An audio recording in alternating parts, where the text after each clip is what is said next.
Ya, masuk Ki, Bu. Ya.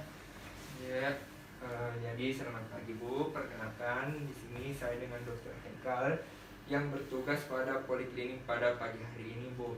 Jadi hari ini kita akan melakukan wawancara yang mana saya akan mengajukan beberapa pertanyaan Ibu. Jadi saya harap Ibu menjawab sejujur-jujurnya, Bu, karena jawaban Ibu sangat-sangat membantu saya untuk menentukan penyakit Ibu. Adapun kerahasiaannya, Bu, saya akan menjaga seprofesional mungkin, Bu. Jadi bagaimana Ibu? Apa Ibu bersedia? Ya, bersedia. Ya. Kalau boleh tahu dengan Ibu siapa? Ibu Ria. Oh, Ibu Ria. Umur tak, Bu? 20 tahun, Dok. Oh ya, 10 tahun. Alamat tak? Di Alodin, Dok. Pekerjaan? Ibu rumah tangga juga, Dok. Oh ya. Kalau boleh tahu, Bu, keluhan apa yang membawa Ibu sehingga datang kemari, Bu? Sakit telinga aku, Dok. Oh, sakit telinga tadi, Bu. Baru di sebelah kanan sakitnya. Oh, sebelah kanan? Iya, Oh, telinga yang kanan. Kalau boleh tahu, Bu, ini sakit telinga tak sejak kapan Ibu dirasakan? Dari 2 hari yang lalu. Oh, 2 hari yang lalu? Iya. Kalau boleh tahu, ada keluhan lainnya, Bu, yang semenjak dari sakit telinga tak, Bu? Mungkin seperti menurun pendengaran tak atau berkurang? Iya, sudahnya itu sakit telinga aku biasa kayak berkurang pendengaranku. Oh iya, berkurang Tidak terlalu nih jelas pendengaran tak. Iya. Sering ada dirasa berdengung telinga tak? Tidak ada di, Dok. Oh, tidak ada. Pernah ada cairan keluar dari telinga tak? Tidak ada di, Dok. Oh, iya.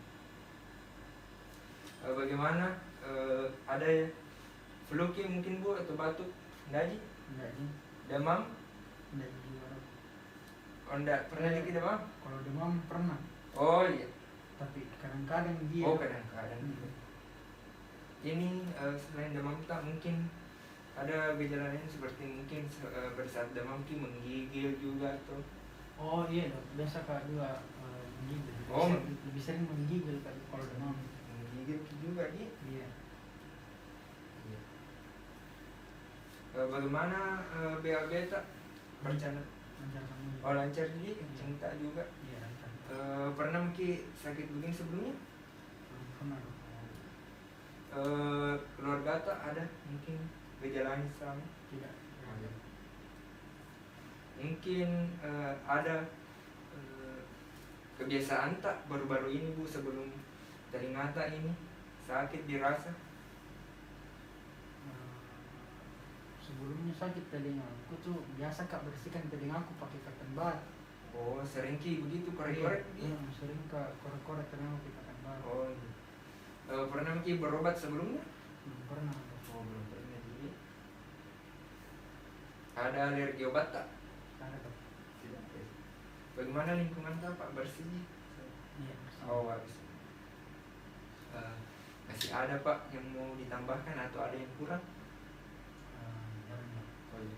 Tapi Pak, jadi saya ulang di dengan Ibu Ria, alamat tak di Talas Salapang, Alodin ya, pekerjaan tak IRT, umur tak 20 tahun, sakit telinga kanan dialami sejak 2 hari yang lalu, pendengaran berkurang, kemudian demam tak kadang-kadang dan sering menggigil juga, dan pasien mempunyai kebiasaan sering Ki korek-korek telinga menggunakan kata 4 ya, Bu.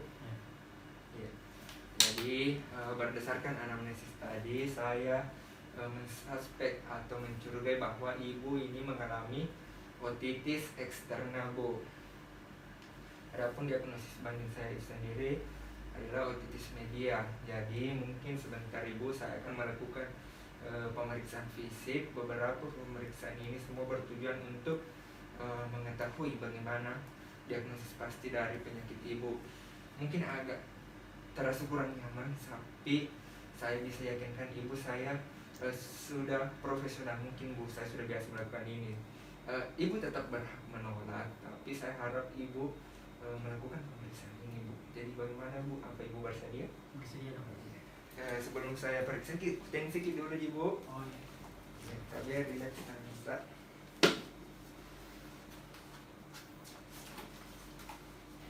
Sendiri kita di sini, Bu? Iya, sendiri. Kita jatuh sendiri gitu. Bisa kan?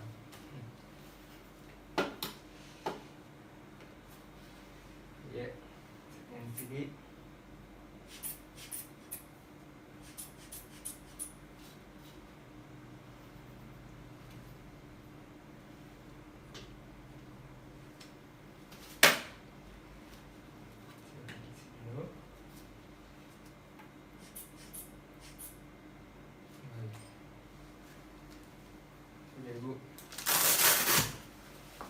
Jadi pada tekanan darah pasien didapatkan 120/80 normal.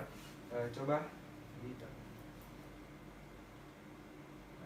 Nadi juga kita dapatkan 60 kali per menit juga normal. Tapi saya angkat. Oke, suhunya 36,5 normal juga. Coba kita bernafas, tarik nafas kita. Penting. Lagi. Oh, iya. Jadi pada pernafasan juga pasien didapatkan normal yaitu 16-24 kali pernafasan. Jadi semua TTP-nya pasien itu normal. Sebelum saya melakukan pemeriksaan, saya melakukan cuci tangan terlebih dahulu. Kita cuci tangan dengan muka.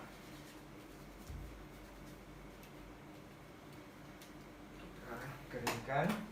Nah,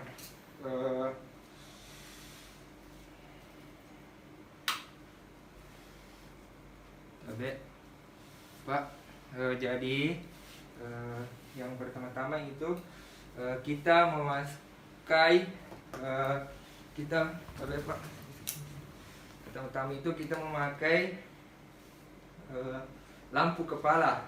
Kemudian lampunya ini kita setel, kita fokuskan cahayanya pada tangan, kurang lebih diameter fokusnya pada tangan itu 30 cm, kemudian membentuk sudut antara lampu dan mata itu 15 derajat. Nah, setelah itu kita melakukan pemeriksaan telinga. Kita inspeksi telinga luar, kita melihat apakah adanya hiperemes, tumor atau kelainan dari daun telinga itu sendiri. Nah, setelah itu kita palpasi telinga dari menggunakan jari dari luar. Oh ya, oke, semua normal. Kemudian setelah itu kita melakukan otoskopi. Dalam hal ini mungkin kompetensi 2, jadi kita menjelaskan bahwa pemilihan spekulum itu sangat penting. Nah, setelah itu kita memegang dan memposisikan daun telinga yang akan diperiksa, mengarahkan sorotan lampu ke dalam liang telinga untuk menilai bagaimana gendang telinga mengeluarkan spekulum dari luar liang telinga. Kemudian kita meletakkan alat-alat pemeriksaan ke tempat. Kemudian setelah itu pemeriksaan hidung. Tapi Pak, periksa hidung pasien. Oh ya, posisi duduk pasien itu lututnya berseberangan dengan pemeriksa. Dari kita palpasi hidung, kemudian jari telunjuk dari lateral ke medial. Nah, sudah. Setelah itu kita melakukan rinoskopi anterior. Rinoskopi anterior itu sendiri kita melakukan pemilihan sama spekulum hidung yang tepat. Kemudian kita memegang dan memasukkan spekulum hidung ke dalam rongga hidung. Setelah itu sorotan lampu ke dalam liang kepala untuk melihat fenomena palatum mole. Setelah itu mengeluarkan spekulum, kemudian melanjutkan ke pemeriksaan rinoskopi posterior. Rinoskopi posterior itu sendiri kita melakukan dengan menggunakan cermin nasofaring dengan tujuan untuk menginstruksikan pasien untuk membuka lidah. Kemudian kita menekan lidah dan spatel lidah. Kemudian kita amati dari cermin nasofaring tadi sampai ke orofaring pemeriksaan. Setelah itu kita lakukan faringoskopi. Spatel lidah kita masukkan juga sama. Kemudian tampak memperlihatkan kavum oris sampai orofaring, sampai ke orofaring. dari pasien untuk kita lakukan palpasi pada daerah mukosa pada tumor mulut yang kejadian kelainan-kelainan ada dalam rongga mulut. Kemudian setelah itu kita melakukan namanya pemeriksaan laring-faring, yaitu dalam hal ini laringoskopi indirect, yaitu kita melakukan pemilihan cermin laring yang tepat, kemudian instruksi penderita untuk membuka mulut, kemudian menjulurkan lidah sejauh mungkin, kemudian pegang dan kasih steril, kemudian kita instruksikan untuk bernafas secara normal. Setelah itu posisikan cermin hingga tampak struktur di daerah nasofaring. Nah, setelah itu kita menilai mobilitas dari vertigo vokalis dengan mengucapkan huruf I mungkin berulang kali. Nah, setelah itu kita angkat kedua tangan di dinding perut, kemudian kita memberikan stetoskop juga. Nah, setelah itu kita melakukan pemeriksaan pendengaran. Nah, pemeriksaan pendengaran itu sendiri dia terdiri dari dua bagian. Ada pemeriksaan tes bisik, yang kedua pemeriksaan garputala. Garputala itu sendiri terdiri dari 5. Nah, yang pertama itu kita akan melakukan tes garis pendengaran, yaitu tes garis pendengaran ini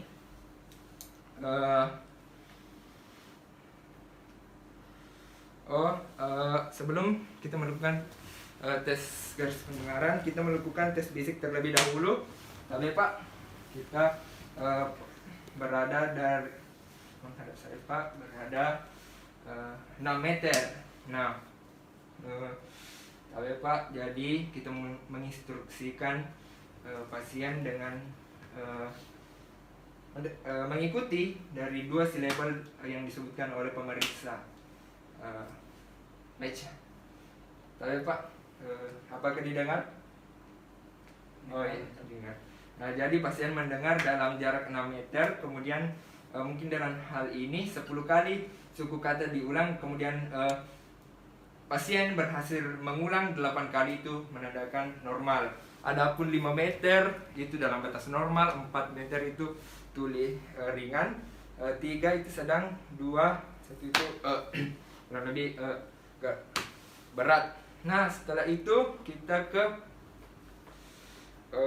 garputala. Ya, dalam hal ini mungkin tes garis pendengaran. Nah, kita dengar garis pendengaran.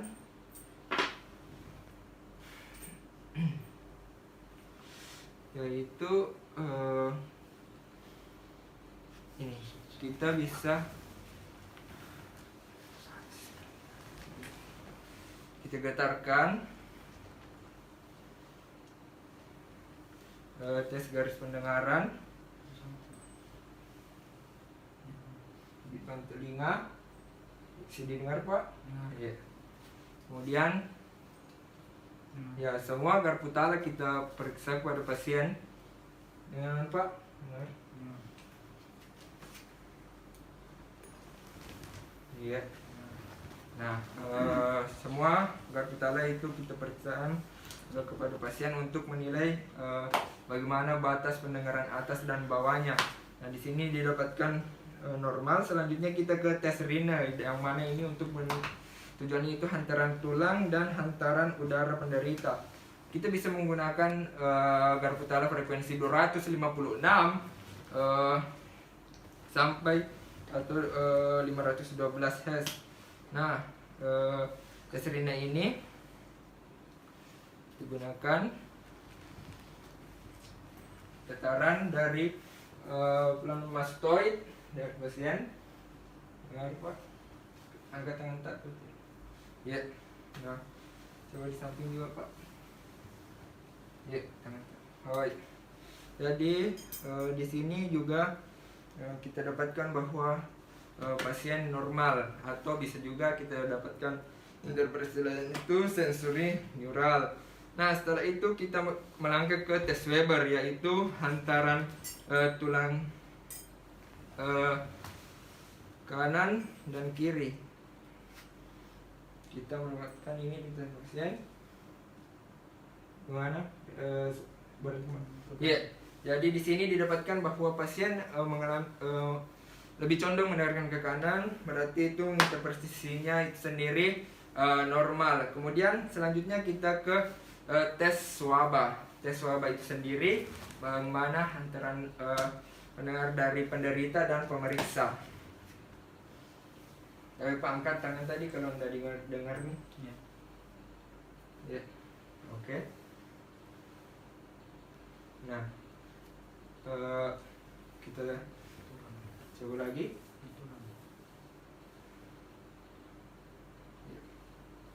Kemudian kita, oh ya, dalam hal ini pemeriksa harus mempunyai pendengaran yang normal.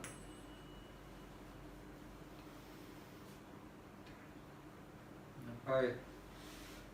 Jadi dari pemeriksaan ini juga kita dapatkan bahwa penderita normal.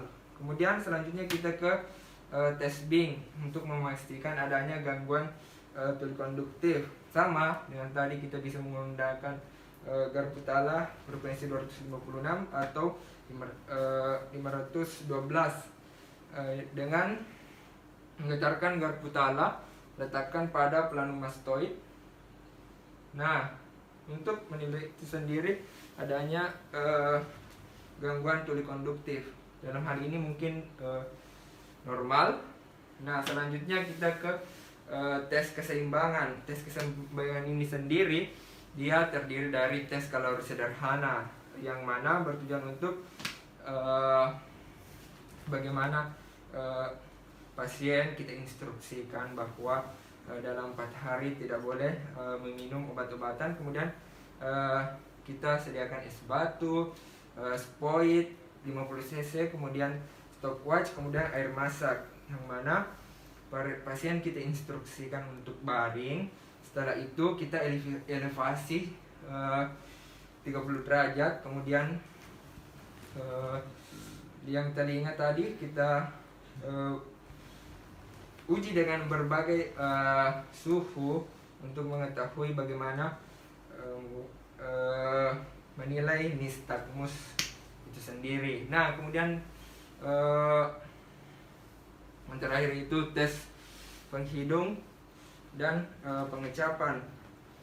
Tes penghidung, tabe Pak, kita ambil mungkin ini. Kita ambil kasa atau alkohol, kita letakkan di mid sternum pasien kira-kira dengan jarak 30 cm, kemudian kita naikkan perlahan. Bilang Pak kalau kita cium bau. Kita cium? Ya, tercium. Iya.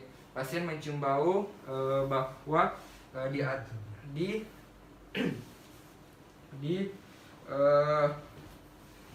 lebih dari 10 cm itu menandakan normal. Iya. 0 sampai 10 itu. Nah, setelah itu selanjutnya kita ke tes pengecapan. Nah, tes pengecapan kita menyediakan berbagai perasan untuk sebagai contoh untuk pada pasien dari manis, asin, sampah dan pahit. Nah, yang pertama itu mungkin manis. Kita ambil cairan yang manis, tahu ya Pak? Bisa keluar di data Pak. Iya. Nah, cairan yang manis ini kita teteskan pada ujung lidah pasien. Ada dirasa Pak? Ya, Oh, iya. Coba kumur-kumur Pak. Di sini kita buang. Di sini Pak. Kita buang. Iya. Kemudian asin, cairan asin kita letakkan ke bagian sisi samping dari lidah pasien. Ada dirasa Pak? Ada Iya. asin. Coba kumur-kumur lagi Pak. Iya. Kemudian asam kita letakkan ke bagian belakang lidah. Ada rasa Pak? Iya. Ada asam. Kumur-kumur Pak. Nah, yang terakhir itu ada pahit. Kita letakkan di paling pangkal dari lidah bagian belakang. Iya. Pahit. Pahit. Oh iya. Silakan kumur Pak. Jadi bahwa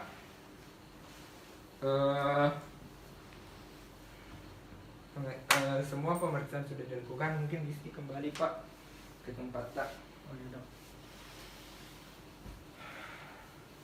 Sembari merapikan alat juga, saya melakukan cuci tangan dalam langkah.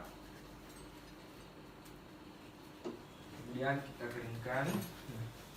Tadi Pak, jadi mungkin dari berbagai tes yang sudah kita lakukan tadi, diagnosis Bapak sudah saya pastikan bahwa Bapak ini mengalami otitis eksterna Pak. Mungkin saya akan membuatkan terapinya ya Pak. Terapinya saya buatkan saja resep. Ya. Ini Pak, nanti obatnya nanti kita bawa saja ke apotek di lantai 1 di Pak. Tabe Pak, kita tebus. Tabe Pak. Tabe Pak, terima kasih banyak kita melakukan. Semoga lekas sembuh ya Pak. Terima kasih. Assalamualaikum. Waalaikumsalam.